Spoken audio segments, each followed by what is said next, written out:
for granted. I promise you, we'll make you pay. And I'm excited for what the future looks like. I can't thank my bosses enough, Colleen and Damon, for the resources they provide. President Pines for all the work that he's continued to do to help support this football program. And, you know, what a great way to start the 23 season. So with that, I'll open it up to any questions. Well, Coach, you told me the other day that you wouldn't mind taking the bath out there because it meant winning. That's right. How was it, and what are your thoughts on it? Had a little different smell than I expected. You know, as always, a good coach always has a game plan. You know, I want to thank Sean Starner. Hopefully that's my NIL deal, noggin boss. I say it enough times. He'll send our team a bunch of those hats for us winning championships. A former Terp developed the hat, gave me a little bit of cover. But no, you know, to be able to have that done because you won, as I told our team, sometimes you got to sacrifice yourself for the good of the team, and that's what it was all about. And we got $10,000 out of it for whatever foundations we want to put it to. So I want to thank Duke Mayo for that. Second row.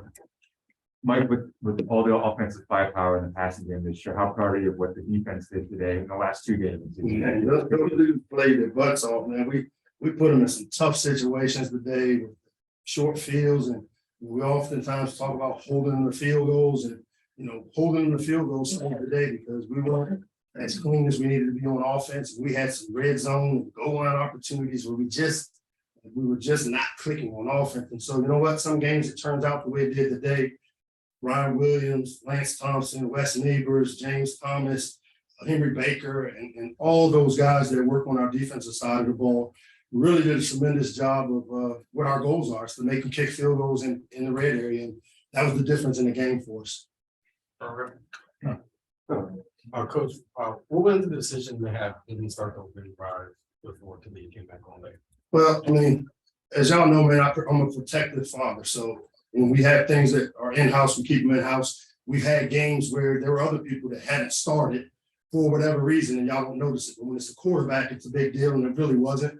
It was a coach's decision. Sometimes you got to do things to send a message, and I thought the message was sent, obviously. But again, it was nothing malice involved in it. It was just a coach's decision to start building. Mike, congratulations. Can you speak to the play of your defensive line, guys like Booker and Fontaine? That seemed to really set the tone for the entire contest. Yeah, I mean, Tank Booker, Ami Finau, Tank, all those guys, man. It's hard to name them all, but the defensive front seven, you know, we had to stop the run and force them to throw the ball. You know, we didn't get off the field on third down like I would have liked us to, but to just stop the run and keep them in those third and long situations is a testament to the big guys up front. Tommy Akinbasote, one of those young guys that took on a more meaningful role today that just continued to show up. You know, for Austin Fontaine, I mean, that's an example of a guy that's in the portal, committed to Charlotte, and he's playing his butt off for the name on the front of the jersey. And I know a bunch of coaches, and I've heard some guys kind of run their mouth about, hey, if you're not in, you're out and all that. Well, you know what? These guys are my family. They finished. They've earned the right to be able to make decisions that they need to make like we have as coaches. And I was proud of the way those guys kind of competed and fought. And if I can follow up real quick, you talked in games earlier in the season about third down and getting out of first and second down and converting those third downs. You guys converted it better than a 50% clip today. And speak to your offense about how in those key scenarios they were able to make. We needed those because our first and second down efficiency wasn't very good. Some of it was decision making where we had some plays there. A couple times those young receivers had contested catch opportunities, and those are the growing pains that you deal with when you play punch knots and Octavian who made a huge catch in the end zone. But that's why those guys this offseason, they become the next Dante Demas, Rakim Jarrett, Jacob Copeland. I'm still recruiting Jay-Sean Jones. I'm hoping that he decides to come back and add that leadership that we'll need next year for us to take the next step. Back of the room. Hey, Coach Locksley, congrats again. Alex, thanks, bro. We talked about that adversity you guys overcome tough times this season, but today seemed like a really special day. Officially, you know, overcoming any of those struggles and seeing you walk off the field, 8 wins, huge smile on your face, covered in Mayo. I mean, what did this experience today do to you personally in terms of what you're trying to build at the line? It means a lot to me. You know, one of the things happening yesterday, Coach Friesen sent me a text and he apologized for not being able to be here. He was double booked with the Bodyguard Coach of the Year award, and I know he's dealing with some health stuff. But he sent me a text basically saying, "You know what, Mike? I have an opportunity to go win 8 Haven't been able to do that since 2010 when I was there. You get your guys ready to play. He's always coaching.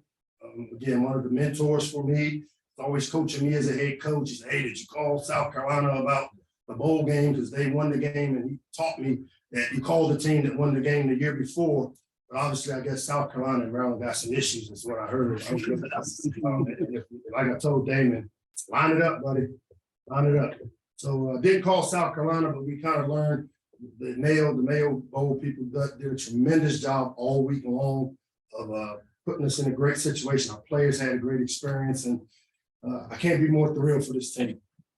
Third row. Dave Doran just talked a lot about how much his kicker meant to his team program. You kind of had a similar experience with Chad Ryland this year. He had a big day. What has he meant to you? That kid, something about it, and I told our staff this, there's something about the transfer portal where when you recruit guys that are coming up, he was at Eastern Michigan. We've got some guys that are committed to us coming from some lower level schools. Those guys show up with a chip on their shoulder to prove that, hey, maybe I belong playing at this level. And I think Chad is a tremendous example of what that's all about. That if we're going to use the portal, I'm going to build this team with high school players. Let's make don't question that part. We're going to build it with high school players. When we go attract and recruit some transfer portal guys, I'm looking for guys coming up rather than a guy that's playing at Alabama that played 50 plays and disgruntled and wants to come because he ain't get playing time. And so Chad is the perfect example of what a transfer portal player should look like that we recruit at Maryland. That's what I'm looking for. So if you got any offensive linemen out there that's going in the portal, come see Coach Locke. You can find me. What Deion say? Come find me. Third row, yeah. Coach, you talked about the wide receivers, specifically Octavian Smith. Can you evaluate their performance, those young guys in stepping up, and then just that mentality they've taken on the past few weeks and filling those shoes? I thought they were just okay. We did not block the perimeter worth of you know what. We had space plays and we got guys missing blocks out on the perimeter. But those are the growing pains that when they're lessons. When you lose or you don't execute the way you should, those are the valuable lessons that go in the off season. We'll go back, we'll watch the tape, we'll get them coached up. The fact that some of them made plays, we had some contested catches that I thought we had a chance to come down with. But they're going to be better next year because of the amount of snaps they were able to take this year and being thrust into meaningful roles today. And that's what it's all about as you develop a team. Middle of the room. Coach, from where you came in and knowing that you're one of the world's greatest turf fans, it must mean a lot to you to actually come back here as a turf. You got to beat NC State in a real game, real physical game. What's it mean to you? You've given credit to everybody else here. But what's it mean to you to take it from where you came in to actually get that? You know what? That was a classic old school, old ACC, Maryland, NC State rivalry game. I mean, if you think about those games, and I took part in quite a few of them, they've always come down to the end. It's never been easy. I even went a little old school Turks trip without of branding. I'm sure I'm gonna get fined on that, but I wore my Turks vest on purpose because you know what? It's Turks versus the Wolfpack, man. And I grew up on that game. I grew up on those games. It ain't never about me. Excuse my grammar. It ain't ever about me. It's always about the players in the locker room. It's about the past players that I've had the privilege to coach here. It's about developing them into men where they become better fathers down the road, better husbands down the road, better brothers, better uncles. That's what this program is all about, is developing. And the role that coaches had on me growing up is why I take this job really seriously, and it's not something I take for granted. So it ain't gonna be about me, it's gonna be about those kids as I've always talked about, and I'm a product of them. All right. Coach, how would you summarize these past 4 years as a head coach of the program? We're starting 2019 to now, and you feel like where you need to be, or you exceeded your expectations at this point, or there is no finish line, man. We got to move the finish line, so we're never going to be where we need to be. I will be remiss if I didn't talk about what this program went through with Jordan McNair and where we are today, and some of these seniors that are leaving here were here during that time. To think about where the program was today, or where it was then to where it is now. And it's not about me, it's about the resources that Damon and Colleen have provided us. It's about the players and them in an era where it's all about me, NIL, individual name, image, and likeness, branding. you saw a group of guys that kind of put their personal things aside to do something for a greater cause. And where we were when I took over in 2019 to where we are today, I mean, Ray Charles is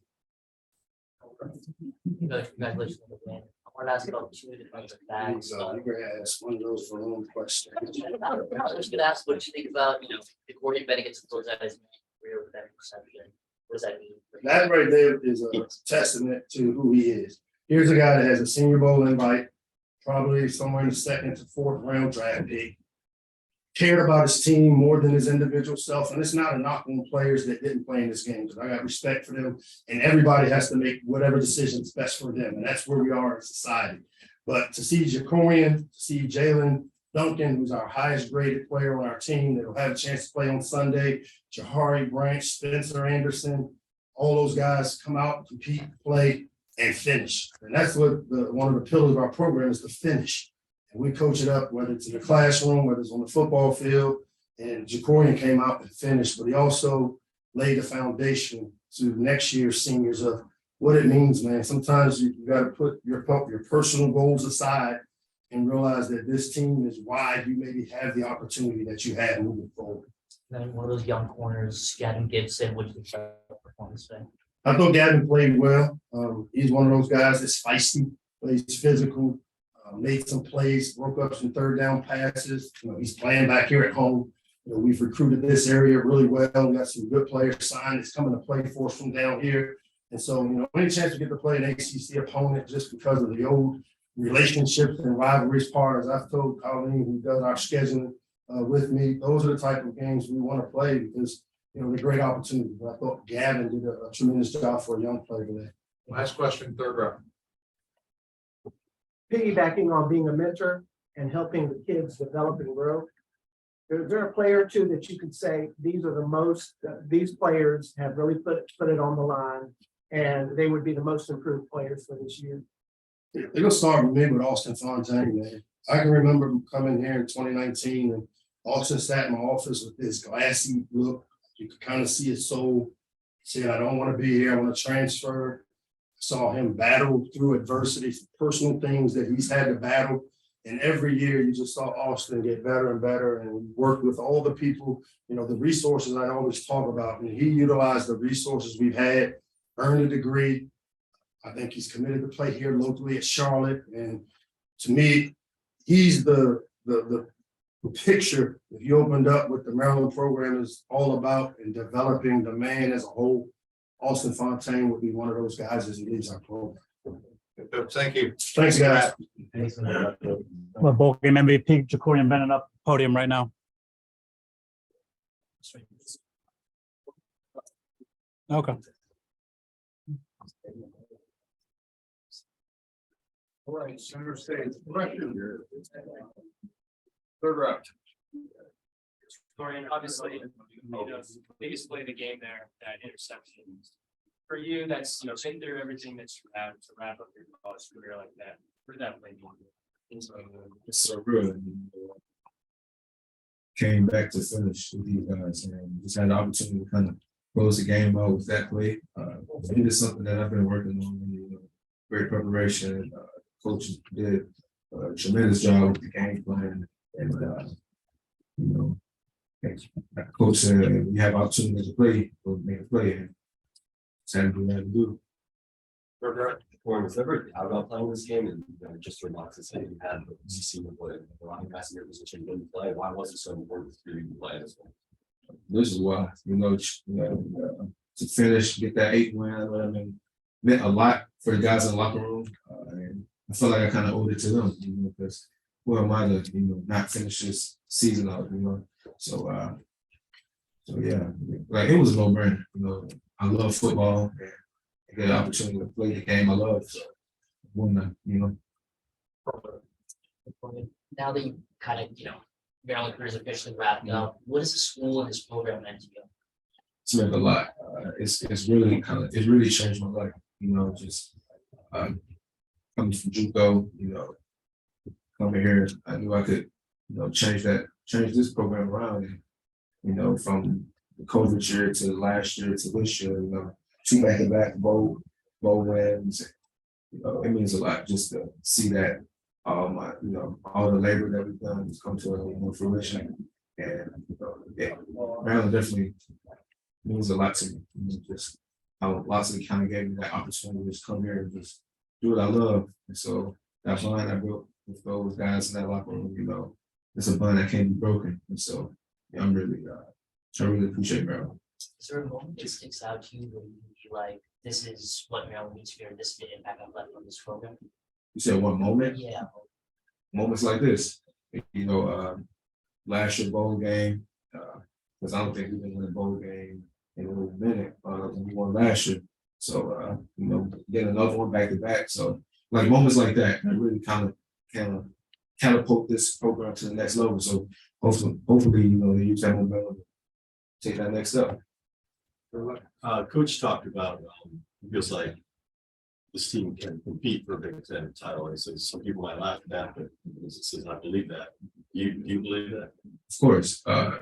If y'all kind of remember what I said, media day before the season, I said that a successful season looks like us winning the Big Ten championship. And, we stand by that. And, we just go continue to gradually get better each and every day. And I know those guys will put the work in. Coaches will do what they got to do.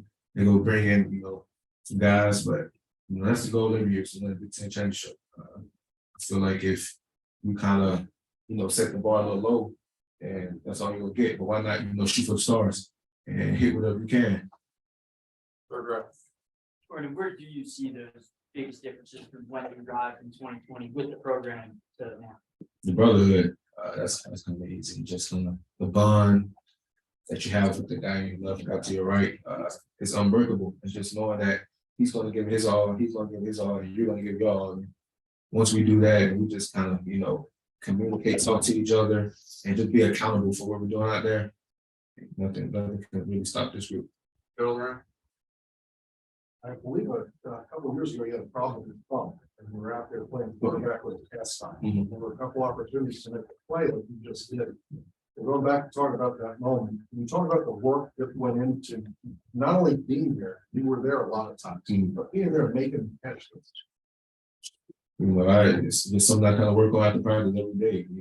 Kind of the things that we practice on. I really kind of make that emphasis going into this year, just to kind of, make those type of plays, turn all those PBUs and turn to picks. And just having the opportunity to, turn that PBU into a pick and probably the most important game this year. It really meant a lot. And I'm glad it came at that time. Last two questions. Back of the room. There's been so much talk now about where this program is, where it was a few years ago. What does it mean to you to know that you're a part of this group that's helped take this program a big step forward? It meant a lot. I really didn't think that, like other guys kind of felt that way about me because, they kind of was talking to me yesterday after the meetings, but, just to see how they like those guys kind of really appreciate like this group that kind of came in and kind of, catapult this program. And so it really means a lot, man. I'm kind of really speechless on what to kind of say because, without Maryland, I wouldn't even, be in this position that I'm in right now. But I appreciate all those guys, all the coaches, all the staff, for just giving this opportunity to just, do what I love. Last question. Corey, congratulations on the win. You guys held them to less than 300 yards of offense today, no touchdowns for North Carolina State. That the preparation that led to that outcome and keeping them off the board like that? Yeah. Preparation has just been intentional with everything we're doing. Coach Beto kind of harped on, just communicating and discipline. We know as a group, like we have a lot of great players on that defensive side of the ball. And if we just, communicate, discipline on our assignment and just know what to do and how to do it, that just take us where we need to be, So yeah. Corey, thank you. Appreciate it. Thanks, Jacorian. We'll have 3 more players in this room, scrum style, after we get them. It's Roman Hemby, Chad Ryland, and Jayshon Jones. So 5-10 minutes, we'll bring them in here. So, we wanted to get him outside the locker room.